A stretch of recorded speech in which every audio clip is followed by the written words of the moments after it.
Livro A Ordem Natural e a Ordem Sobrenatural, Padre Emanuel André. Prefácio. Este livro do Padre Emanuel André tem como título original O Naturalismo. Apesar de tocar num tema essencial para o nosso combate contra a civilização anticatólica, muitos dos nossos leitores parecem não se interessar muito por ele. Isso sempre nos intrigou, porque o livro trata do assunto numa linguagem simples e direta, e como sempre o faz o Padre Emanuel, com um pensamento elevado e espiritual. A impressão que nos fica é de que a palavra usada no título se presta a diversas interpretações, dando a impressão de que o assunto trate mais de questões da natureza. Por isso, resolvemos mudar o título, tomando algo que explicitasse melhor o tema do livro. Daí, a ordem natural e a ordem sobrenatural. De fato, o que o autor denuncia no seu livro é a redução da ordem sobrenatural, ou seja, a ordem da graça, a ordem das coisas divinas. A horizontal e humana ordem da natureza, das coisas deste mundo, do homem ecológico, animal, sem alma criada à semelhança de Deus. Essa redução da ordem sobrenatural à ordem natural recebe o nome de naturalismo. Para explicar melhor a razão de ser desse nome, lembremos que a doutrina do naturalismo tem um primo chamado racionalismo. Este também é originado numa redução, sendo aqui a diminuição da ordem sobrenatural ao que pode ser visto e constatado pela razão. Para o racionalista, só existe o que pode ser apreendido de modo racional. Se não considerarmos o naturalismo proposto pela serpente a Eva, na aurora da humanidade, quando, mentindo para nossa primeira mãe, afirma que ela será como Deus, devemos reconhecer nessas filosofias oriundas da quebra da Idade Média o foco doentio que dizimou a humanidade no seu espírito, nas suas relações com a salvação eterna. O caminho percorrido pelos homens a partir do nominalismo nada mais foi do que uma inclinação constante e inexorável para as coisas da terra, para os interesses passageiros e humanos. O humanismo, quando desloca o interesse geral da sociedade para o próprio homem, esquecendo-se da missão de reencontrar o paraíso perdido, conduziu a humanidade a um mortal desinteresse pelas coisas divinas. Paralelamente, voltou-se o homem para uma busca desenfreada pelo prolongamento dessa vida terrena, empenhando nisso todas as suas forças e interesses. A situação do homem tornou-se ainda mais dramática quando a única barreira que ainda continha os homens dentro de limites mínimos de comportamento e virtudes quebrou-se. Essa barreira era a Igreja Católica. Só ela insistia a tempo e contratempo na manutenção do olhar dos homens para as coisas do alto, para a sabedoria divina, para a prática dos sacramentos e da oração. De fato, o Concílio Vaticano II marcou a entrada triunfal do naturalismo, do racionalismo, do socialismo e do modernismo dentro da Igreja. Os papas e bispos abriram as portas, melhor seria dizer, as comportas da Igreja, deixando-a esvaziar-se de sua seiva sobrenatural. Tudo se tornou humano. O sacerdote é um homem como outro qualquer. A missa é celebrada pelo homem para o homem. Os sacramentos só servem para satisfazer o bem-estar do homem. E mesmo o dogma da fé foi dilapidado a ponto de se desfigurar em caricaturas de doutrinas outrora católicas. O Padre Emanuel nos mostra alguns remédios contra essa avalanche. Esses remédios devem ser hoje tomados em doses altas, para que o vírus do naturalismo não nos escravize e nos conduza à perda de nossas almas. Sem mim, nada podeis fazer. São João 15:5. Guardemos na alma o catolicismo dos santos, todo voltado para Deus, para nossa morada definitiva no céu, para a vida da graça, comandando nossos interesses, tanto materiais quanto espirituais. Dom Lourenço Fleshman, OSB. Capítulo 1. O que é o naturalismo? A fé nos ensina que a natureza humana foi elevada a um estado sobrenatural pelas graças que Deus quis derramar sobre os nossos primeiros pais. Ele quis que fossem não apenas suas criaturas, mas seus amigos. Deu-lhes a fé, a esperança, a caridade, tesouros infinitamente preciosos, pelos quais os homens viriam a merecer bens ainda mais preciosos. Uma felicidade infinita no seio do próprio Deus. O que Deus deu a Adão, destinou a todos os seus filhos, que deveriam receber, ao mesmo tempo, a natureza e a graça. Este magnífico plano de Deus foi atrapalhado pelo pecado de Adão. Desde então, todos os seus filhos recebem dele a natureza, mas recebem-na despojada da graça, manchada pelo pecado, deteriorada quanto ao corpo e quanto à alma. Quanto ao corpo, porque este se tornou sujeito às doenças e à morte.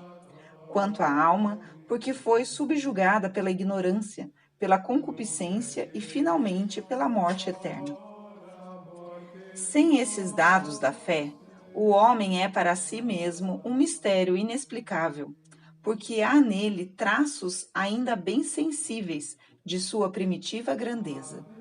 Ele aspira à felicidade e a procura com incomparável ardor. Quer a imortalidade, pois a morte é para ele um enigma. Por outro lado, encontra em si inclinações que o fazem enrubescer, apetites que condena, mas que deseja que sejam satisfeitos.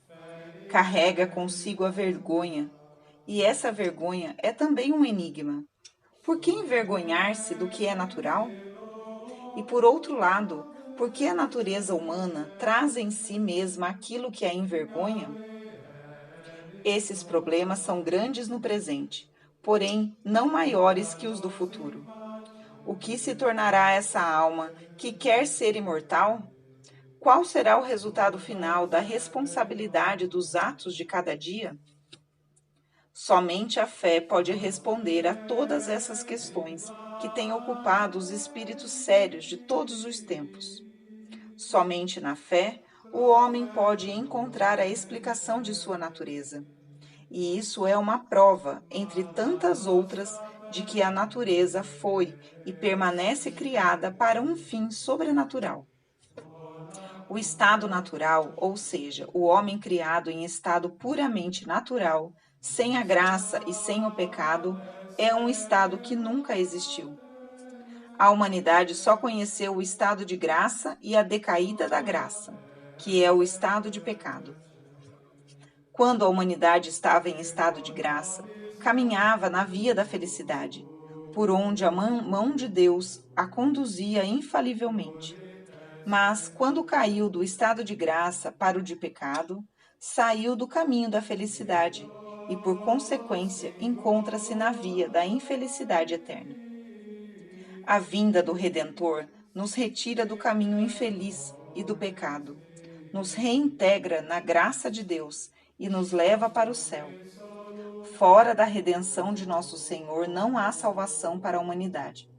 Resta-lhe apenas passar aqui na terra por grandes sofrimentos, que são apenas o começo de infinitos males. Eis a verdade. Ora, existe um sistema pseudo-religioso e pseudo-filosófico que pretende abarcar tudo, no presente e no futuro. Um sistema que não leva em conta a queda primitiva, nem as chagas que carregamos em consequência dessa queda. Um sistema que nem sequer se digna a prestar atenção no que significa para nós a redenção de nosso Senhor Jesus Cristo. Nem leva em conta nosso batismo, nem os sacramentos que recebemos da misericórdia de Deus para a nossa salvação. Um sistema que, insurgindo-se contra a palavra dita a São Paulo, minha graça te basta, diz em vez disso, a natureza se basta. Um sistema que voluntariamente fecha os olhos à vergonha que levamos em nós mesmos e que, longe de explicá-la, põe sua glória naquilo que traz a confusão. Um sistema que, não tendo doutrina sobre a origem de nossa natureza, não tendo doutrina sobre o futuro da humanidade, faz-se de mestre, de doutor, de panegeirista da natureza, gritando em todos os tons que para ela tudo está bem. Esse sistema é o naturalismo. Imaginem um doente que, estando machucado por uma queda e queimando de febre, fosse acometido por uma sede que nada pode aplacar. Um médico lhe diz: a sede que te acomete, a febre que te queima, a dor que sentes devido ao que chamas de chagas, não passam de um efeito de tua imaginação, trabalhada por preconceitos de infância. Despoja-te de toda essa bagagem. Nós trabalharemos em seguida para te fazer conhecer, estimar e seguir a natureza. Suas aspirações são justas e boas. O desenvolvimento das tuas faculdades nativas te convencerá disso cada vez mais. Não digas que tens chagas, não acredites no que chamas febre. E quanto a essa sede, temos calmantes. Não estás doente. Este doente é a humanidade, esse médico, o naturalismo. O naturalismo toma a humanidade como ela é e grita-lhe: vai muito bem, avante! No nascimento, o registro civil é natural, é o que basta. Depois de um nascimento civil, o casamento civil, e na morte, um enterro civil. Tudo isso se atrai, se encadeia, se sucede. Os indivíduos podem caminhar nessa via, a humanidade nunca.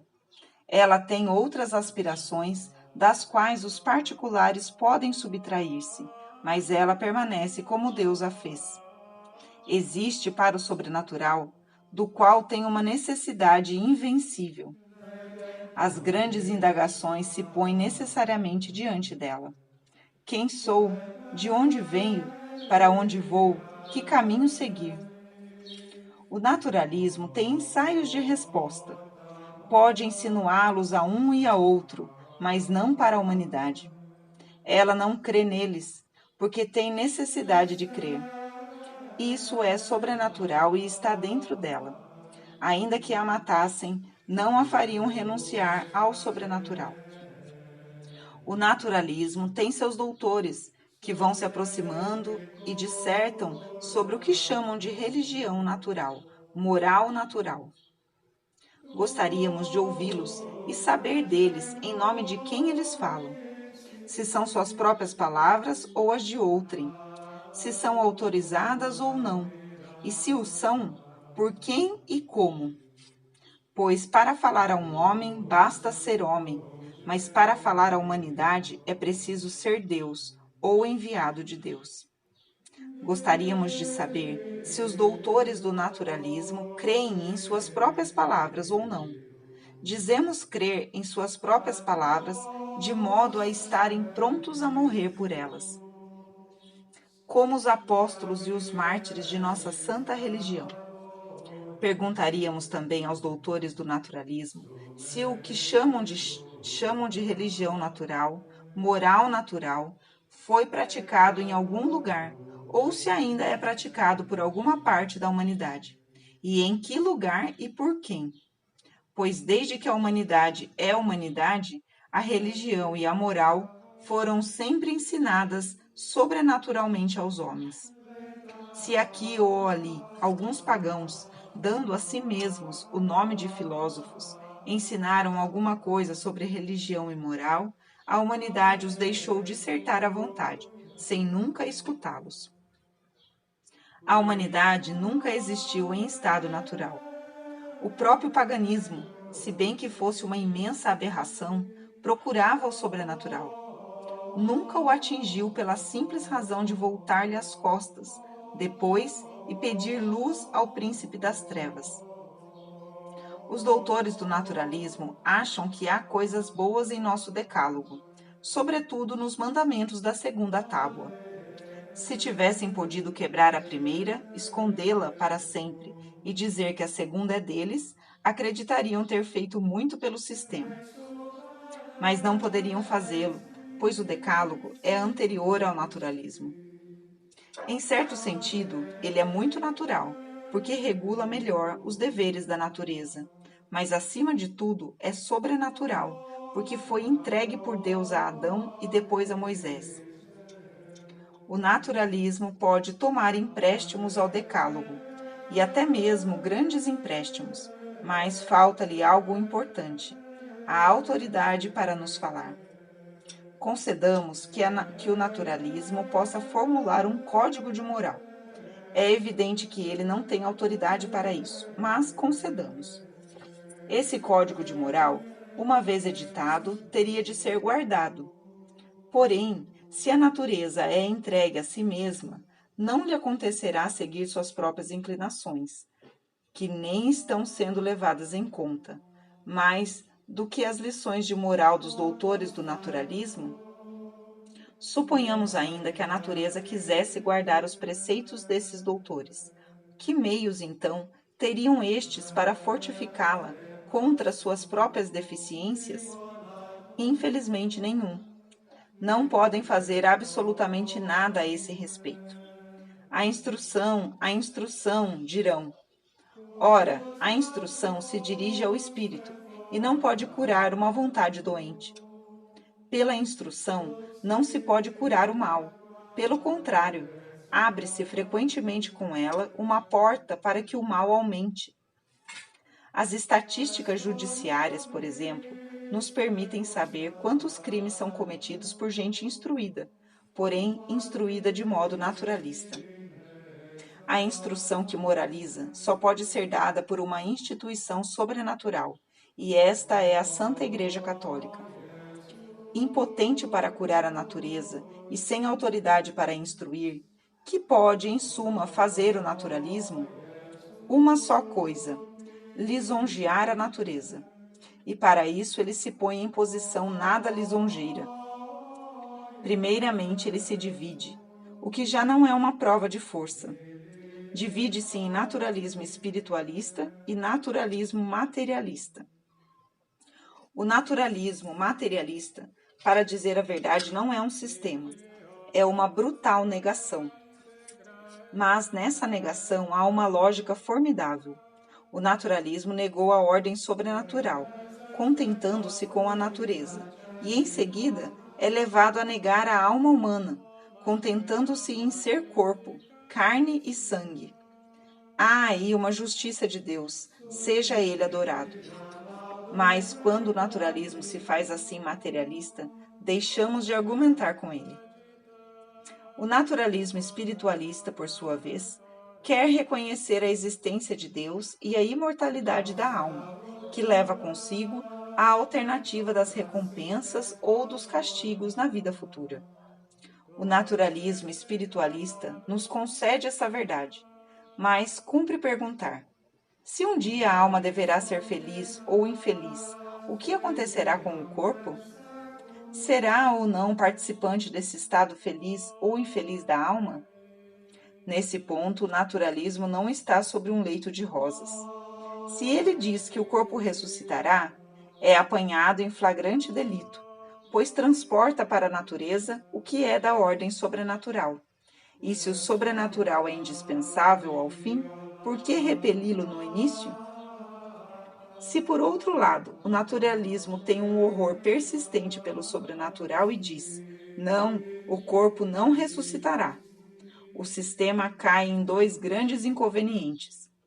O primeiro é destruir a moral que prescreve deveres nos quais o corpo tem sua parte. Pois se o corpo não tem nada a esperar depois da vida presente, por que não gozará nela a seu modo, diga o que diga a moral? O segundo inconveniente é que, voltando o corpo ao nada, o sistema destrói a natureza. Eis como o naturalismo, depois de ter repelido a graça, chega inevitavelmente à destruição da natureza. Assim, o naturalismo é o mal. Capítulo 2: A natureza e seu mal na visão do autor da Imitação de Cristo. No capítulo anterior, mostramos como o espírito naturalista querendo lisonjear a natureza, só pode enganá-la, lançando-a no impossível e no absurdo. Dissemos que a natureza está doente, e a prova é que ela está morrendo. Apresentaremos, neste segundo capítulo, um autor que, tendo estudado a fundo a natureza e a essência do seu mal, consignou suas conclusões nos seguintes termos: observa com diligência os impulsos da natureza. Ela é maliciosa e a muitos arrasta, enreda e engana, e faz de si mesma seu fim último. A natureza não quer morrer, nem ser mortificada, nem dominada ou vencida, nem se submete de boa vontade. Trabalha para sua comodidade e atenta só para o proveito que de outrem lhe advenha. Recebe com prazer honras e homenagens. Teme a vergonha e o desprezo. Ama o ócio e o descanso do corpo. Procura possuir coisas raras e belas e repele as feias e grosseiras. Cobiça os bens temporais, alegra-se quando ganha, entristece-se quando perde, irrita-se com a menor palavra injuriosa. É interesseira, prefere receber a dar, aprecia o que lhe é próprio e particular. Inclina-se para as criaturas, para a própria carne, para a vaidade e os passatempos.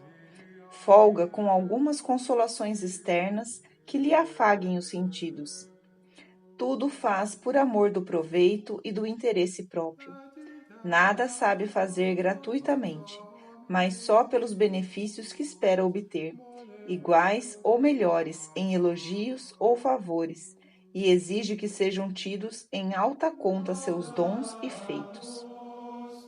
Compraz-se de ter muitos amigos e parentes, gloria-se de sua nobre posição e linhagem, sorri para os poderosos, lisonjeia os ricos e aplaude os que lhes são semelhantes. Depressa se queixa da necessidade e da ofensa, e só combate e discute pelos seus interesses. É curiosa, quer saber os segredos e novidades, quer exibir-se e experimentar muitas sensações.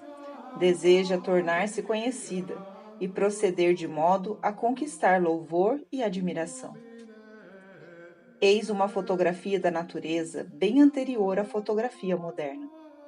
O autor deste quadro não é conhecido, nem procurou sê-lo. É o autor da imitação. Livro 3, capítulo 54. Ele nos mostrou a natureza vista na realidade. Sua característica fundamental é o egoísmo e a vaidade. Disso ela se gloria, e nem tentem lhe dizer que ela está doente.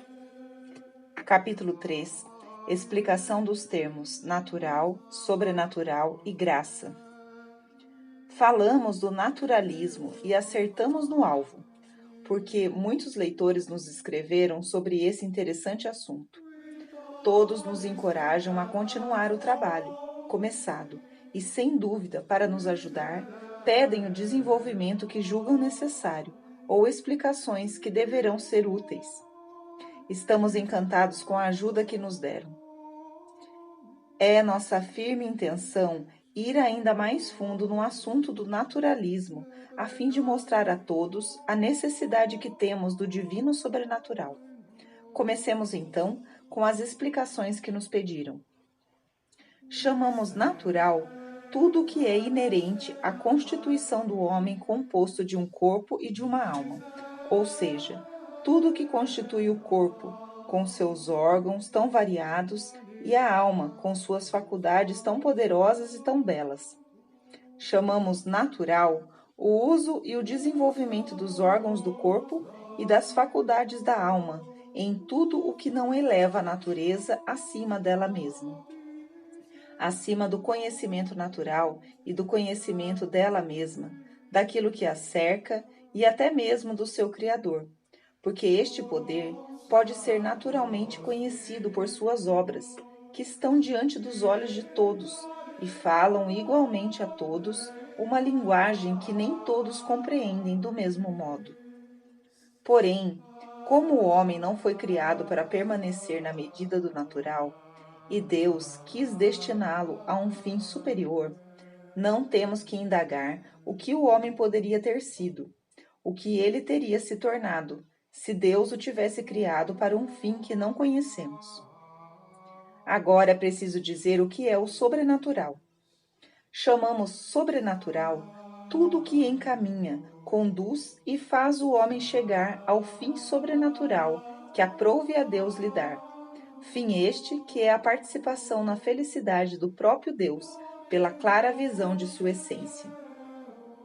Todo dom de Deus acrescentado à natureza para ajudar o homem a atingir seu fim se chama graça, já que é dado ao homem por uma pura liberalidade de Deus, sem que o homem jamais possa por si mesmo elevar-se ao conhecimento ou ao desejo, e ainda menos ao mérito desses dons sobrenaturais.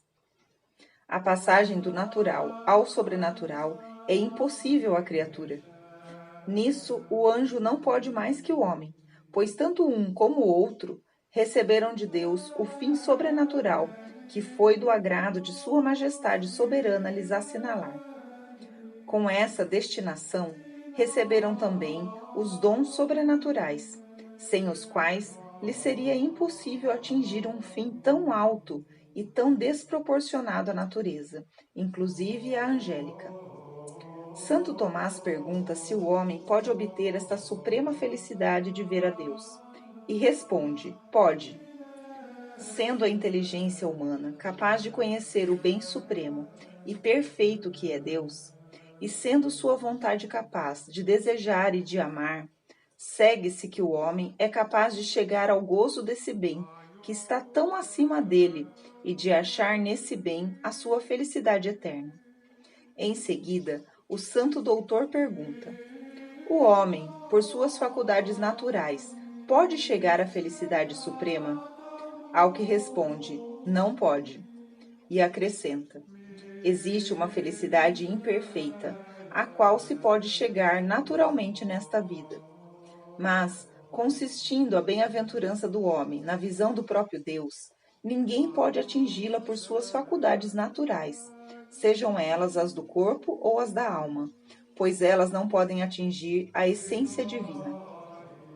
Podemos conhecer as obras de Deus e, pela obra, conhecer seu autor. Porém, chegar a vê-lo tal como ele é, isso nos ultrapassa completamente. Se o homem tivesse o poder natural de ver a Deus, de alguma maneira Deus lhe seria submisso, e isso não pode ser. Se então o homem chega à visão de Deus, é porque Deus quis se revelar a ele, é porque Deus quis lhe dar os meios de ver seu Criador. É aí que está a verdadeira e única felicidade do homem, e ela é totalmente sobrenatural. Sobrenatural em si mesma e sobrenatural no meio de atingi-la. Dissemos que esse meio é a graça. Mas como dissemos a graça e em seguida as graças, um de nossos leitores nos pergunta se há diferença entre os dois modos de nos exprimirmos. Fundamentalmente não há. Quando dizemos a graça, entendemos tudo o que Deus acrescenta à natureza para conduzi-la à vida eterna. Quando dizemos as graças, temos em vista o conjunto dos dons divinos pelos quais o homem é ordenado à soberana bem-aventurança. Essas graças são principalmente a fé, a esperança e a caridade. A fé, que eleva a inteligência, submetendo-a à revelação divina. A esperança, que eleva e aperfeiçoa o desejo natural que o homem tem de ser feliz, orientando esse desejo para o próprio Deus. E a caridade, que diviniza, de certa forma, a capacidade que Deus nos deu de amar e aperfeiçoa a disposição da alma para a suprema felicidade, unindo-a a Deus de antemão, por meio do mais doce e forte vínculo, que é o amor. Contudo, para que o homem chegue realmente a essa suprema felicidade, é preciso não apenas que ele tenha recebido essas graças divinas da fé, da esperança e da caridade, mas que nelas persevere. Isso é o que chamamos de perseverança final, que assegura para sempre a felicidade eterna da criatura, anjo ou homem. Foi assim que Deus constituiu a humanidade. Nem todos os homens juntos poderão jamais fazer uma revolução tão radical que a constitua de outro modo. O sonho de uma constituição diferente para a humanidade é exatamente a essência do naturalismo. Se o naturalismo, porém, trabalha para tirar da humanidade a única felicidade que lhe foi preparada, então não tem nenhum tipo de felicidade para lhe oferecer. Nem as riquezas, nem os prazeres, nem as alegrias desta vida podem ser partilhados por todos. E mesmo aqueles que gozam das riquezas e dos prazeres nos dizem que são infelizes. Os que podem, num sentido relativo e restrito, ser felizes na terra, são os que procuram, desejam e trabalham para merecer a felicidade perfeita na vida eterna. Se o naturalismo prevalecer, que acontecerá? Os homens serão desviados da felicidade parcial que poderiam conhecer aqui embaixo, enquanto procuram a felicidade do alto. Em suma, a terra se tornaria o átrio do inferno, quando, na vontade de Deus, ela deveria ser o átrio do paraíso.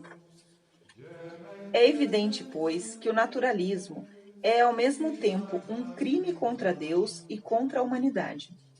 Crime contra Deus, de quem rejeita os benefícios, contradiz a providência, condena a sabedoria, ultraja a bondade, provoca a justiça, atrai os castigos.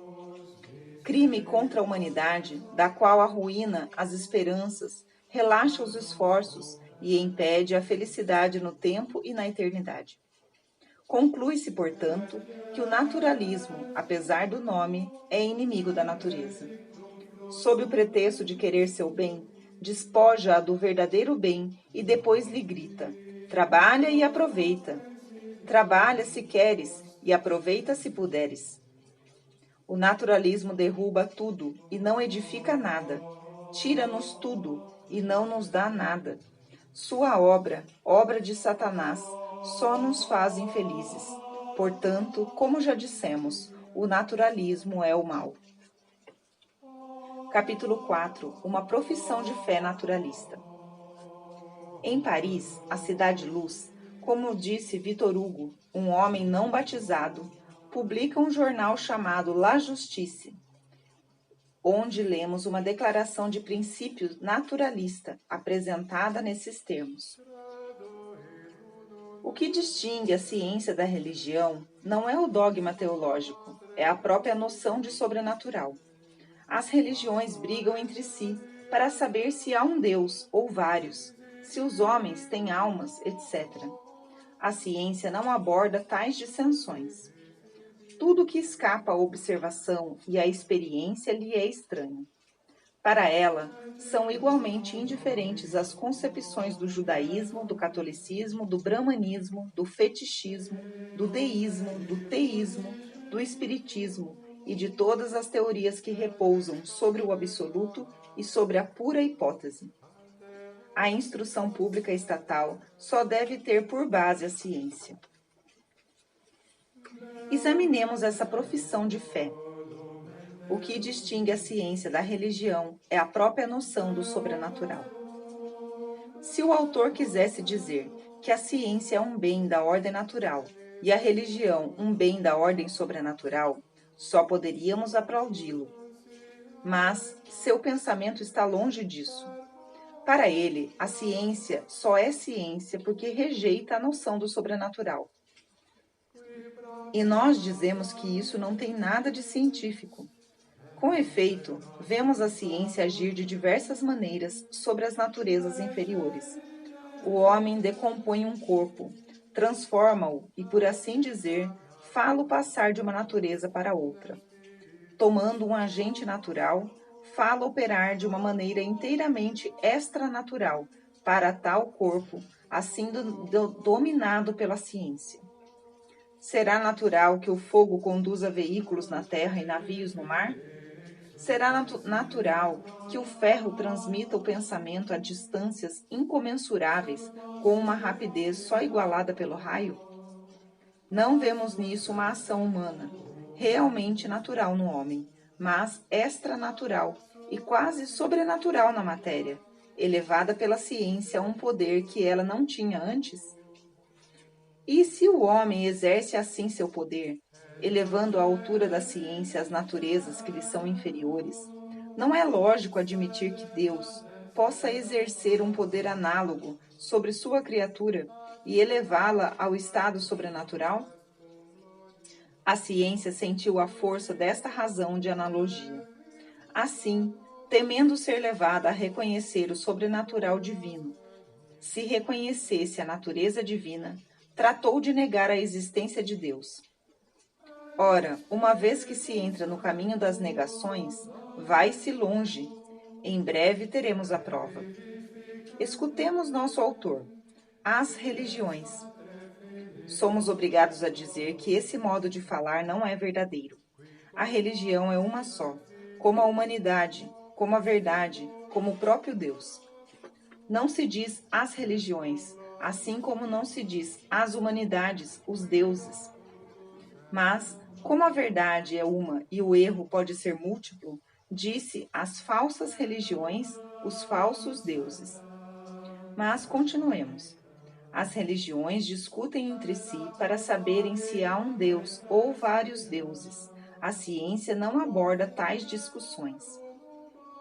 No entanto, tais discussões são muito dignas de um ser racional, que efetivamente raciocina. Não há efeito sem causa. À vista das maravilhas da natureza, não será digno da ciência remontar a causa de tudo isso que vemos?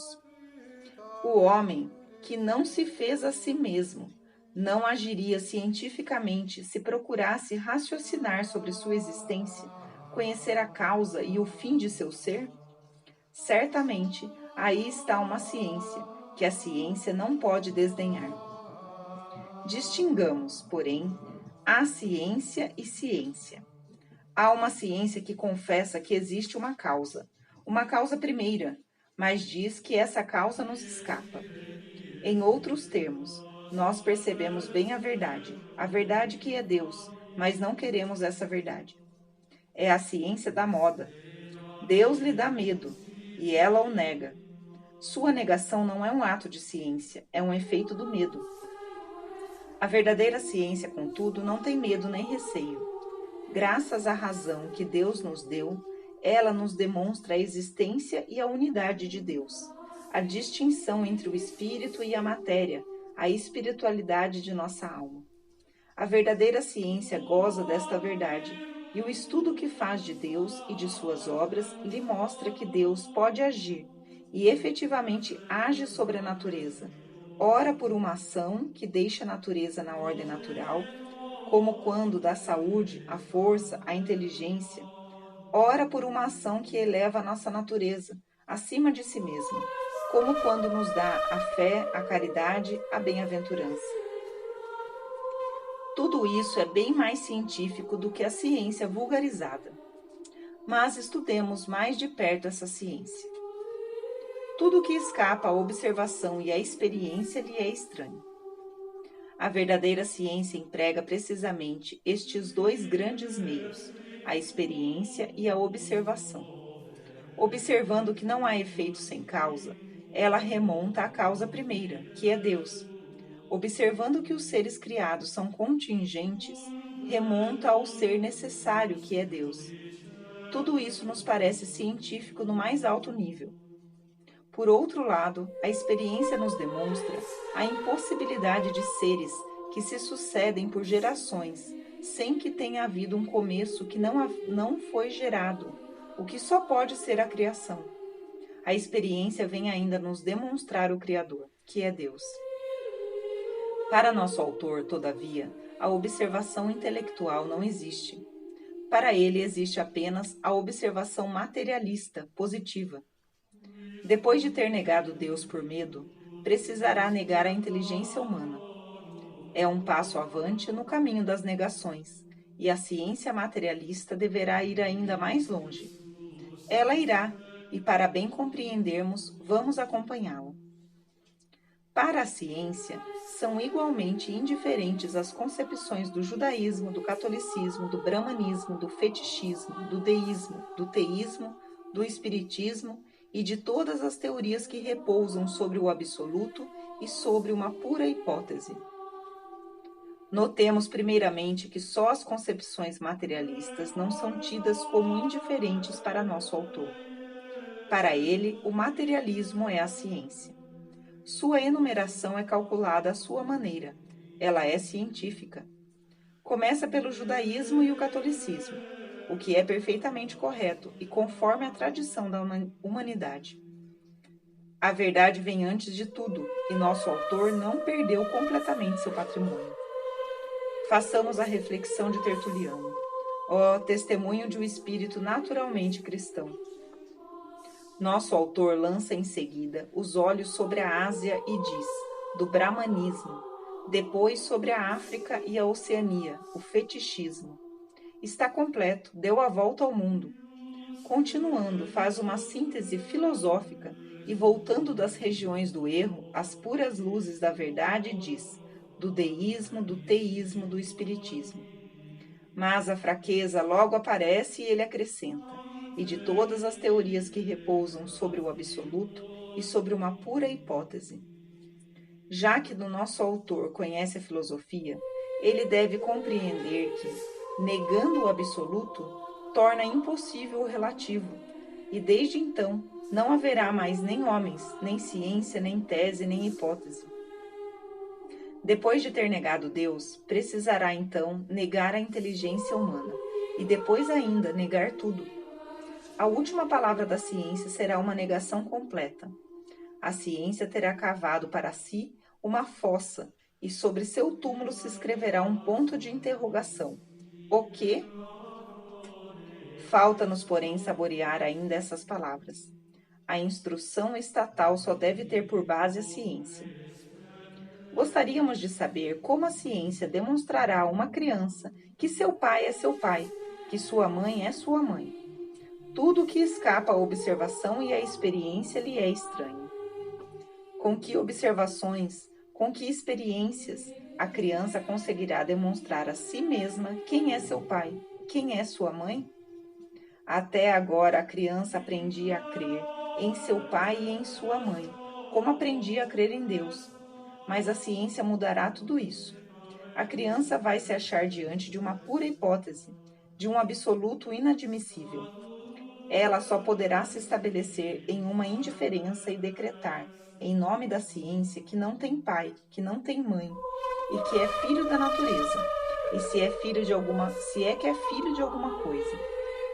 Em nada exageramos, pois as consequências monstruosas desse naturalismo ímpio são admitidas pela escola, que quer a abolição do casamento.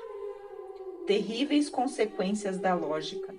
Depois de negar seu pai, que está no céu, nega seu pai daqui da terra. Essa é a profissão de fé do naturalismo.